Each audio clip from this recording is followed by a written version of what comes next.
So, ladies and gentlemen, what did we learn after all of the hate?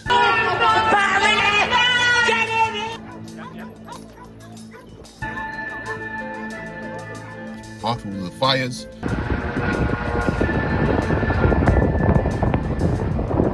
After all the riots?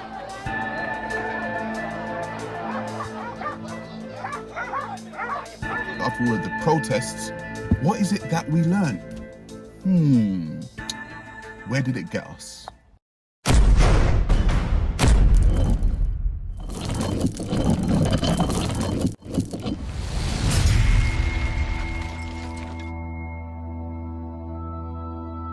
Social engineering. Most people haven't heard of it, but I have. As a matter of fact, I studied it a little bit. Studied quite a bit about social engineering, actually, and that is the reason I said this. Black people, sit this one out. Sit it out. Don't get involved. Don't ask me to get involved on either side. I'm just telling you, I'm not getting involved on either side. I'm sitting this one out. Okay, that's what Sa Ra Garvey is gonna do. I'm gonna sit this one out and see how it plays out. I have my opinions, but I'm not fighting. I'm not out on the streets fighting for either side, okay? Because the knee-jerk reactions that people keep having to things going down is really quite frustrating for me. Because like I said, I think that this is being engineered to some degree. So because I think it's being engineered to some degree by powers that be, I'm gonna sit this one out. Now that video has done 1 million views on X. Why? Because some people understand, and I kind of want to talk about it. Let's talk about what social engineering is. Social engineering is a term which has been used to mean top-down efforts to influence particular attitudes and social behaviors on a large scale, most often undertaken by governments, but also carried out by media, academia, or private groups in order to produce a desired characteristics in a target population. In order to produce desired characteristics in a target population. Do you know that we all got played? All of us. That is a reason why I told people to stand down. Now, how does social engineering look like in the real world? So if I take you back to Rwanda, as everyone know about the Rwandan genocide, right? The Hutus and the Tutsis, right? Big genocide. So there were some tensions between the Hutus and the Tutsis, right? Always been tensions for a while. But what the British decided to do is the British decided to go to the Tutsis and say, hey, you know what? I think those Hutus are, I think they're planning something for you. And they were like, what? What do you mean? And then they went to the Tutsis and they were like, hey, I think they're planning something for you. And they were like, what? What do you mean? And so what happens now is everyone's on edge because everyone tools up, waiting for everyone to do something. One person's waiting for one person to do something, the other person's waiting for the other person to do something, and they're both on edge. But really and truly, there's tension, but the tension just rolls. So now in this situation, all we need is something organic or organized. It doesn't matter. The reason why it doesn't matter whether it's organic or organized is because the bottom line is something needs to happen, an explosion needs to happen. That's what needs to happen, an explosion. And so if something organic happens, that's great, but we can also organize something. So what happened the other day with all of the quote unquote riots and the quote unquote marches, right? Things started turning up in WhatsApp groups and Telegram groups and all kinds of things. And people are saying, oh, they're coming to Lewisham. Oh, they're coming to London. Oh, they're coming to Brixton. Oh, they're coming to everywhere. And everyone's like, yeah, they're coming, yeah? All right, cool. Let's get together. Let's get all the lads. Let's get together. Let's go there. Let's go down there. Let's do this. Let's do that. Wait on them. Wait on them a little bit more. Wait on them a little bit more. Oh, they're not turning up. Now what? Oh, the reason why they never turn up is because they're scared. No, you dumbass. You are so dumb. You are really dumb. You just got played. You just got socially engineered. That's exactly what just happened to you. That's exactly what happened to most of the people in the UK. You are part of a social engineering experiment. They did it during the pandemic. They will do it again because I'm telling you, do you not remember after the pandemic, all of the different laws and, rules that came in? you know, to take a little bit more of your freedoms away. Maybe, just maybe, we're going to start getting facial recognition cameras.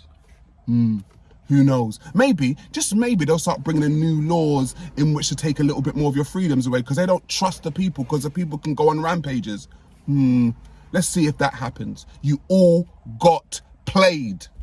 Social engineering 101, and everyone fell for it. It even got to a point, right? It even got to a point where I was sitting at home and someone sent me this video. And there were these bikers. There were these bikers who were on the A406. So everyone that's not in the UK, the A406 is a huge motorway, or highway, as Americans would say, in London, right? And there were these bikers on there, and they were smoking up the place and doing all kind of biker shit. And you know what people are saying? Oh, they're bringing their bikers down. The bikers are coming down. First of all, that was recorded one day before. Second of all, it was to commemorate a biker who had died on the A406. But it doesn't matter. That doesn't matter. Everyone's on edge. Everyone's like this. Everyone's waiting. Everyone just wants someone to do something. Just do something. We're waiting, we're waiting, we're waiting. Because social engineering already got you. Already got to you. You were ready. People were in places waiting on people that were never gonna come. They were never gonna come.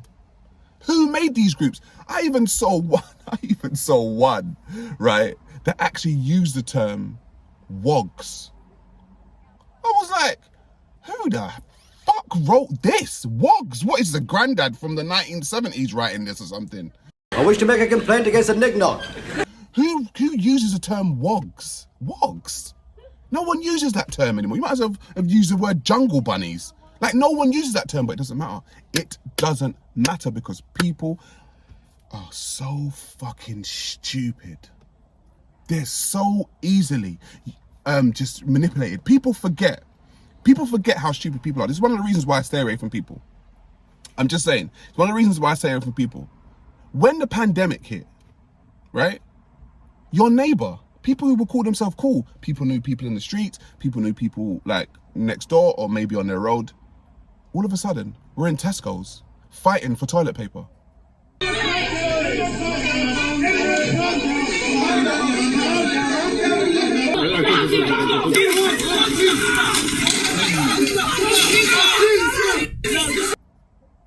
I'm sorry, what?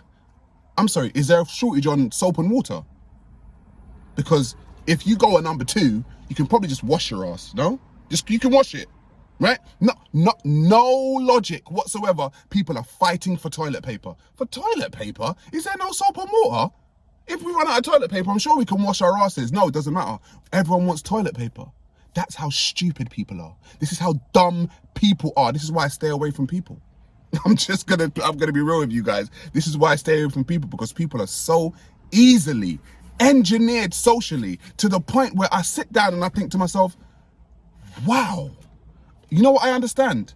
When those movies they used to show and sometimes still show, and there's like, I don't know, a comet gonna hit the earth or some major catastrophe is gonna happen, and there's someone in the military who says, we gotta warn the public, and one dude comes in and says, we can't warn the public, and everyone sees him as the bad dude.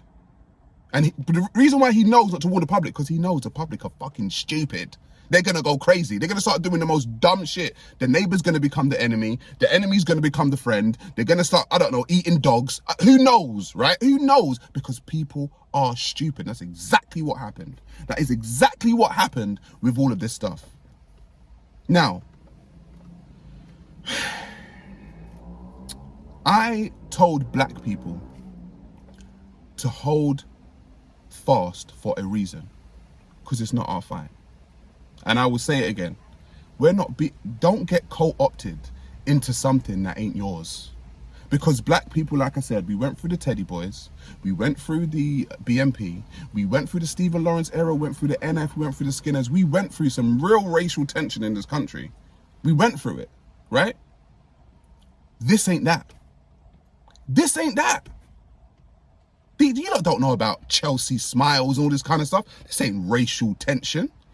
My uncles and my granddad used to tell me about what racial tension really was. People that know that even when I interviewed Lee Jasper, when he used to tell me about the police and have their little NF badges to let you know that they were gonna mess you up. You don't know what racial tension is. When you get to the police station, they're gonna kick you all the way from the van to your cell. So you had actual altercations like that with the police yourself? Regularly. It was almost, there was a stage in about the late 70s after 76. There was a mild uprising in 76. People didn't get caught on history, but we went out wilding in 76. Not to the extent of 81 and 86, but nevertheless. And people just don't realise. They used to have little National Front badges, and they used to wear them. The police used to wear them? Yeah, and they used to wear them underneath their lapels. So when they used to get you, they used to flash their badge at you like that, so you know from the get-go, right? Now I will kill you. I will kill you here today if I get away with it. This is not racial tension, but it doesn't matter because all we needed was something organic or something organized to spark it, and something happened. So everyone's on edge. So we all got played. So clap for yourselves, ladies and gentlemen. You all got played, and let's see what the next phase in the social engineering structure or game is, and see if you get involved. I'll catch you on the flip side.